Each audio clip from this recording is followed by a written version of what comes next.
Another really interesting question from our California travels is all about driverless cabs, the Waymo experience that we showcased a few weeks ago and that viral video that we posted on the India Today social media channels. So Pooja asks a really interesting question. Do you think driverless cabs would ever work in a country like India? Now, honestly, I don't think that most Indian cities are equipped for driverless cabs. Our traffic situation is not the same, the way we follow and don't follow the rules, smart grids, all of these are missing. Also, our connectivity needs to be a lot better. But I came across a very interesting story because while we are seeing these driverless cabs in some parts of Asia and in San Francisco and in the US, there are some issues, teething issues, and it's very interesting to see that sort of intersection point where technology and society meet. And then, of course, there's regulation and policy. All of these questions are cropping up in San Francisco as well. And tech companies are trying to figure out how to overcome these hurdles. And human beings, all of us, especially in our building complexes, are getting used to it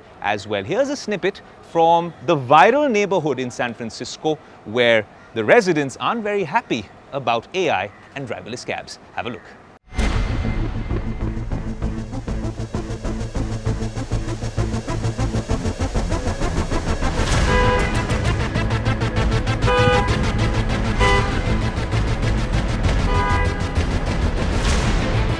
Things you see in America, in the Bay Area when you're reporting here. What you saw just past us right now is a Waymo, a driverless cab that you've seen on the show, and you've seemed to have enjoyed our driverless cab experience. I have as well. It just drove past me and there's a bunch of them trying to park, get in and out. This is one of the first parking lots here in downtown San Francisco which houses these Waymos. So a driverless cab picks you up, drops you to your location, but then it needs to park.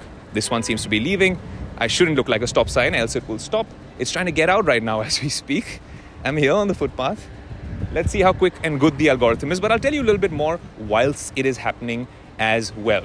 So the car's going to get out, most likely either it's going to the yard to get recharged or it is going to pick someone up. But the cool part is that you can see how much it's charged. Have a look at it. There's no one inside that cab. But the best part is that this is a place where you would imagine that they would be housed very peacefully, given the fact that there aren't humans inside the car. But the residents around this posh neighborhood in downtown San Francisco are really irate. They're really angry that these Waymos come in and out, but not without making a sound. Often when they are parking, there's car horns blazing. They start, the signals, the LiDAR sensors, something's going off with them that they make this noise. They're usually pretty well behaved. We've seen some of them being pulled over even when the authorities pull them over for any violation, over speeding and stuff like that. But in this case, it's this particular car and this particular parking lot. So it's kind of fascinating that when technology meets human beings, sometimes it's a boon, sometimes it's a bane. But in this case, it's been a pain for the neighborhood and for the residents of this neighborhood. It's just fascinating. I mean, we show you all the cool things that technology does. We also need to show you some of the impediments, some of the hurdles that you need to cross. This is something Waymo will need to fix. How will they do it? Let's see. But for now, this is a ground report. Things you see in America on Tech Today.